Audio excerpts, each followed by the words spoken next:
As históricas negociações de paz entraram oficialmente em colapso, e uma grande escalada militar pode acontecer a qualquer momento. Após 21 horas de negociações, o vice-presidente J.D. Vance se retirou. A guerra pode começar a qualquer momento, e talvez já esteja escalando enquanto você vê este vídeo. Vamos analisar o que ocorreu e onde tudo falhou. Como alguns já sabem, as negociações seguiram toda a noite de sexta e quase todo o sábado. Depois houve uma pausa e recebemos relatos dizendo que ambos os lados só precisavam descansar e que retomariam na manhã seguinte. Mas então, o vice-presidente J.D. Vance fez uma coletiva de imprensa improvisada e soltou essa bomba. Ouça o que ele disse. Se houve falhas na negociação, não foi culpa dos paquistaneses, que fizeram um trabalho incrível e realmente tentaram ajudar tanto a nós quanto aos iranianos a superar diferenças e chegar a um acordo. Já estamos nisso há 21 horas e tivemos várias discussões substantivas com os iranianos. Essa é a boa notícia. A má notícia é que não houve acordo, o que considero pior para o Irã do que para os Estados Unidos. Então voltamos para os Estados Unidos sem ter chegado a um acordo. Deixamos muito claro quais são nossos limites, em que pontos estamos dispostos a ceder para eles e em quais pontos não estamos dispostos a ceder. E deixamos isso o mais claro possível, e eles escolheram não aceitar nossos termos. Agora, não tivemos muitos vazamentos sobre como as negociações estavam progredindo enquanto ainda estavam em andamento. Pessoalmente, achei isso um sinal positivo. Pensei que estavam progredindo, pois não havia vazamentos. Mas tivemos alguns pequenos vazamentos aqui e ali. E um desses vazamentos sugeria que as negociações realmente continuariam por dias. Autoridades paquistanesas já diziam antes das negociações que esperavam que as conversas fossem até segunda ou talvez terça-feira. E adivinha, literalmente 30 minutos antes da coletiva de imprensa de Vance, o governo iraniano divulgou um comunicado dizendo: olha, vamos fazer uma pausa esta noite, mas retomaremos as conversas no domingo. E é exatamente por isso que eu evito noticiar qualquer coisa que a mídia iraniana divulga. Porque 99,9% das vezes, eles estão simplesmente inventando coisas. E 30 minutos depois desse comunicado iraniano, Vance basicamente disse que, olha, o Irã não está aceitando nenhuma das linhas vermelhas dos Estados Unidos. Então, as conversas estão encerradas. Depois disso, todo mundo começou a agir muito rápido. Menos de 15 minutos após o fim dessa coletiva de imprensa, ambos os lados já estavam indo para o aeroporto e já estavam no ar. Não sabemos ao certo o que deu errado nas conversas, mas J.D. Vance respondeu a algumas perguntas. Vamos ouvir o que ele disse. Eles rejeitaram aqui. Pode nos ajudar a entender isso? Não vou entrar em detalhes, pois não quero negociar em público após 21 horas de negociações privadas. Mas o simples fato é que precisamos ver um compromisso explícito de que eles não vão buscar uma arma nuclear e que não vão buscar as ferramentas que lhes permitiriam alcançar rapidamente uma arma nuclear. Esse é o objetivo central do presidente dos Estados Unidos que buscamos nessas negociações. Novamente, o programa nuclear deles, do jeito que está, as instalações de enriquecimento que eles tinham antes, foram destruídas. Mas a pergunta simples é: vemos um compromisso firme dos iranianos de não desenvolverem uma arma nuclear, não apenas agora, não apenas daqui a 2 anos, mas a longo prazo? Ainda não vimos isso. Esperamos que vejamos. Agora, algumas pessoas vão argumentar que o Irã já disse que não vai construir uma arma nuclear. Mas não é isso que os Estados Unidos estão procurando. E o motivo para isso é que o Irã já mostrou que está disposto a mentir para o público. Eles disseram que não querem armas nucleares, mas estavam enriquecendo urânio a 60%. Você não enriquece a esse nível se só quiser energia nuclear. Você só enriquece se quiser construir uma arma nuclear. Por isso, os Estados Unidos pressionam o Irã a adotar enriquecimento zero em seu território.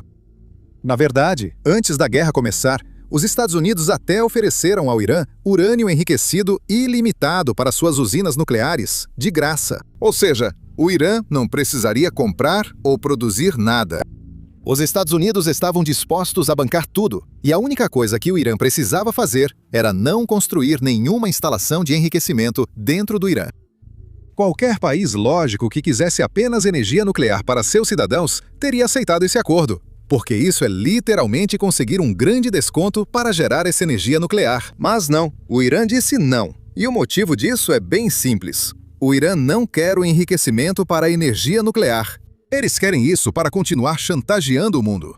É exatamente por isso que eles já enriqueceram urânio a 60%. Eles querem isso como poder de barganha nas negociações. E o poder de barganha deles é basicamente o Irã dizendo: ei, nos deem o que queremos ou vamos construir uma bomba nuclear.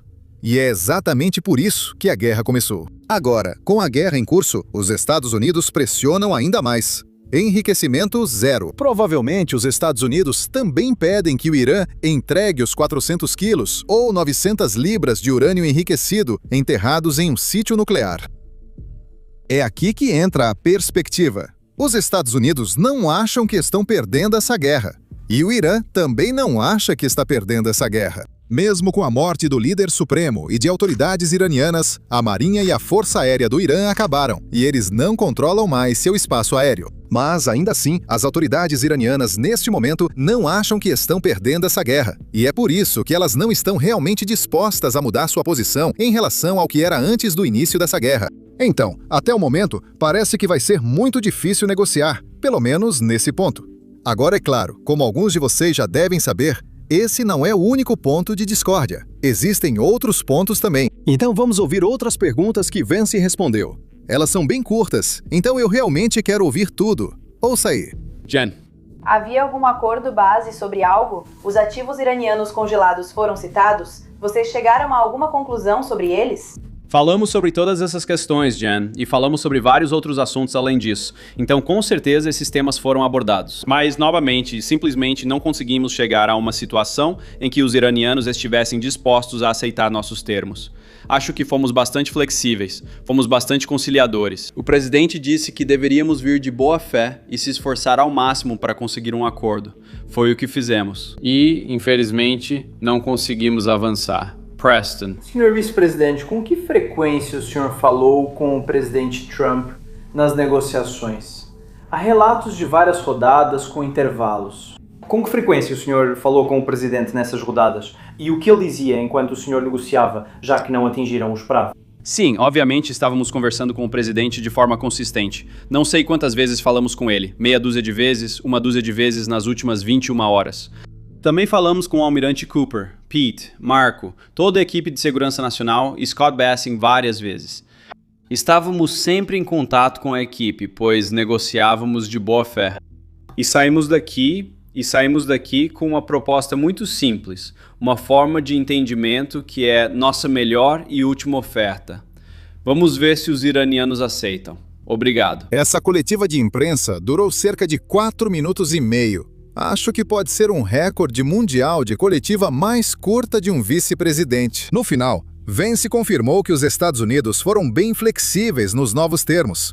Acho que essa flexibilidade tem relação com o programa de mísseis balísticos do Irã. Veja, desde o início das negociações, as exigências dos Estados Unidos sobre o programa de mísseis balísticos tornaram-se mais brandas. É isso que quero dizer. Os Estados Unidos inicialmente exigiam que o Irã abandonasse completamente seu programa de mísseis balísticos. E agora, na proposta mais recente antes das negociações de ontem, vimos os Estados Unidos basicamente permitirem que o Irã tivesse algum tipo de programa, mas com limites no alcance dos mísseis balísticos e também na quantidade. E eu imagino que ontem os Estados Unidos provavelmente ofereceram ainda mais concessões relacionadas ao programa de mísseis balísticos deles, porque no fim das contas, talvez esse seja um ponto em que os Estados Unidos pensam: olha, talvez se dermos algo para eles, talvez eles estejam dispostos a aceitar outras exigências. Mas o Irã não parece disposto a isso. E as exigências dos Estados Unidos seguem praticamente as mesmas desde o início. Os Estados Unidos estão pedindo enriquecimento zero, devolução do urânio enriquecido e, claro, nenhum financiamento para os grupos apoiados pelo Irã. Agora, essa última exigência é justamente aquela sobre a qual realmente não temos nenhuma informação. Não sabemos se os Estados Unidos ofereceram concessões sobre a exigência relativa ao financiamento de grupos apoiados pelo Irã, mas provavelmente saberemos no domingo. Neste momento, estou gravando no sábado de manhã. Então, todas as informações que temos são daquela coletiva de imprensa que Vance acabou de fazer. Outro ponto interessante da coletiva foi que Vance não comentou sobre o Estreito de Hormuz. Isso foi confirmado pelo vice-ministro das Relações Exteriores do Irã em sua declaração. Veja, agora, antes de entrarmos na declaração, só um lembrete rápido para quem é novo. Não se esqueça de clicar no botão de curtir e se inscrever aqui embaixo. Isso realmente nos ajuda no algoritmo e também ajuda você a assistir nossos vídeos futuros. Assim você não precisa depender do algoritmo para mostrar para você na sua tela inicial. Agora, vamos dar uma olhada nessa declaração. É uma declaração bem longa e basicamente não diz nada. São muitas palavras que, no fim das contas, não trazem nenhuma informação. No quarto parágrafo, ele confirma discussões sobre várias questões, incluindo o Estreito de Hormuz. Agora, sabemos que o Irã quer manter o controle do estreito, mas nenhum país do mundo realmente concordaria com isso, especialmente os países árabes que estão ali no Golfo. Por que petroleiros sauditas pagariam pedágio ao Irã se a Arábia Saudita está logo do outro lado? Por que os petroleiros do Catar, do Kuwait ou do Iraque pagariam pedágio ao Irã? Isso simplesmente não faz sentido. E sabe de uma coisa? Até o próprio Irã sabe disso. Eles provavelmente buscam controle temporário ou algo em troca, pois o Irã sabe que os Estados Unidos não pagarão reparação por essa guerra. Então eles estão esperando que essa ideia de pedágio seja uma forma de recuperar algum dinheiro para pagar pelos danos, ou talvez até para pagar pelos mísseis balísticos que foram destruídos durante essa guerra. Mas duvido muito, muito que o Irã realmente vá conseguir alguma coisa nesse ponto. Provavelmente é por isso que Vance nem sequer mencionou isso, ou deu qualquer informação relacionada a isso na coletiva de imprensa. E adivinha só, se o Irã realmente continuar tornando o Estreito de Hormuz perigoso, mesmo depois desta guerra, bem, então vai acabar entrando em guerra com vários outros países ao redor do mundo, incluindo os próprios países do Golfo. Agora, seguindo em frente, como vocês ouviram no final daquela sessão de perguntas e respostas da coletiva de imprensa, J.D. Vance confirmou que o Irã agora tem a proposta dos Estados Unidos. Ela contém as linhas vermelhas dos Estados Unidos. Eles podem aceitar ou não. Não tenho certeza do que isso significa. A guerra já começou ou vamos esperar o fim das 2 semanas de cessar-fogo para começar? Isso provavelmente será interessante para todos os líderes iranianos nessas negociações. Tenho certeza de que a inteligência e drones dos Estados Unidos rastreiam seus movimentos assim que aterrissam no Irã. E lembre-se, foi exatamente assim que pegamos Ali Larazani, o antigo líder de fato do Irã. Ele apareceu para esse grande desfile, o desfile dos curdos, eu acho. Poucos dias depois, um míssil atingiu o local onde ele estava escondido. Os Estados Unidos rastrearam seus movimentos após ele aparecer naquele grande desfile. E basicamente foi isso que esses líderes iranianos fizeram também. Eles estavam escondidos, mas apareceram para as negociações. Eles não queriam aceitar nada do que os Estados Unidos estavam oferecendo. E agora, os serviços de inteligência dos Estados Unidos e de Israel podem rastrear exatamente para onde eles vão voltar a se esconder. Então, tenho certeza de que isso é algo com o qual eles estão extremamente preocupados. Agora, houve outro grande acontecimento que ocorreu ontem. O Pentágono confirmou que navios de guerra dos Estados Unidos realmente entraram no Estreito de Hormuz e depois saíram. Eles permaneceram no Golfo Pérsico por horas, mesmo após as forças iranianas avisarem os navios de guerra dos Estados Unidos sobre o ataque. Mas os Estados Unidos chamaram o blefe deles e nada realmente aconteceu. Nós falamos sobre isso ontem, mas agora temos mais detalhes sobre o que aconteceu. Sabemos exatamente como foi a conversa entre os navios de guerra dos Estados Unidos e as forças iranianas, com citações exatas. Vamos analisar isso. Quando o navio dos Estados Unidos se aproximava, forças iranianas enviaram uma mensagem de rádio a um dos destroyers. Este é o último aviso. Foi então que o navio dos Estados Unidos respondeu dizendo: a passagem está de acordo com a direito internacional. Não há intenção de desafiá-los e pretendo cumprir as regras do cessar-fogo do nosso governo. Acho que as forças iranianas estudaram a história dos Estados Unidos porque sabiam que atirar em um navio de guerra americano seria uma maneira bem eficaz de escalar essa guerra para algo que o Irã não poderia suportar. O Irã, na verdade, não tem capacidade para afundar um navio de guerra dos Estados Unidos. Até agora, vem destruindo navios civis que não podem se defender. Esse não é o caso de um navio americano, e o Irã sabia de seus limites. É por isso que, na verdade, nada aconteceu. Além disso, quando o Comando Central confirmou essa missão, também informou que iniciou a remoção de minas iranianas com drones subaquáticos. Veja mais detalhes. Ouça! USS Michael Murphy e USS Frank E. Peterson estão procurando por minas iranianas enquanto tentam estabelecer um caminho claro e seguro. Drones subaquáticos serão usados nos próximos dias. Agora, o Estreito de Hormuz é considerado muito traiçoeiro neste momento, já que o New York Times relata que o Irã pode não ser capaz de detectar totalmente onde o regime iraniano pode ter colocado minas. O CENTCOM informou: hoje iniciamos o estabelecimento de uma nova passagem e em breve vamos divulgar essa rota segura à indústria marítima para incentivar o livre fluxo do comércio.